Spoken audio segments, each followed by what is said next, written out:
Sounds great, Mark, and it gets people involved. All right, let's take a couple final callers. Fidel in Wisconsin. Fidel, you're on the line.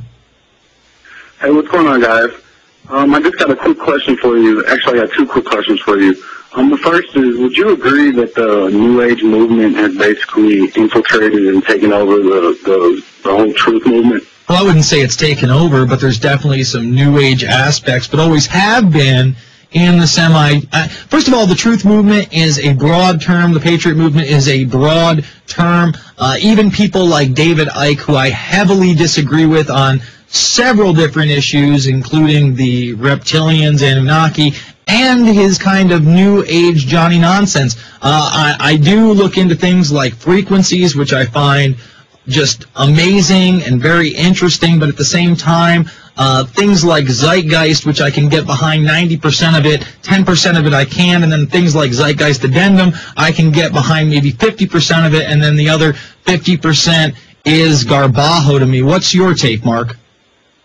I would agree, and at a time when I'll stand next to a New Ager, an atheist, I don't really care who they are at a tea party. I'll go out and we can all agree on certain issues, and so it doesn't matter what race, religion you are, what brand of truth movement you're involved in. As long as we can still collectively agree upon, but then we do have people like Zeitgeist and his films, Zeitgeist Addendum, that sort of poison the well a little bit and try to instill a sense of communism mixed in with his solution, so you have to be very careful. And let me say this, Mark, he also makes it out to be that there is no good and evil, that everything is learned behavior, and if that's the case, then how do we have people like John Wayne Gacy, how do we have people like Jeffrey Dahmer that are doing these type of things for no financial gain, for no social gain? They're doing it because they're inherently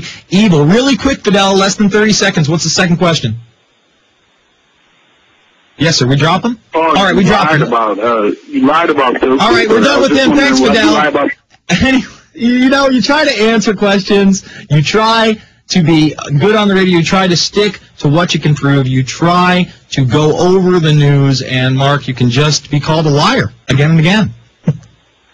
I don't know what he was talking about. He mentioned Bill Cooper. I have my, analysis of Bill Cooper in the Illuminati Facts and Fiction. I think I probably posted it on the web. You can check my MySpace, and I believe it's posted there. I'm not sure what he was talking about. But it's fascinating how people call people liars, and you work for the opposition or for the Illuminati just because you don't beat on a certain issue all the time, or maybe we don't agree 100% with some of these people.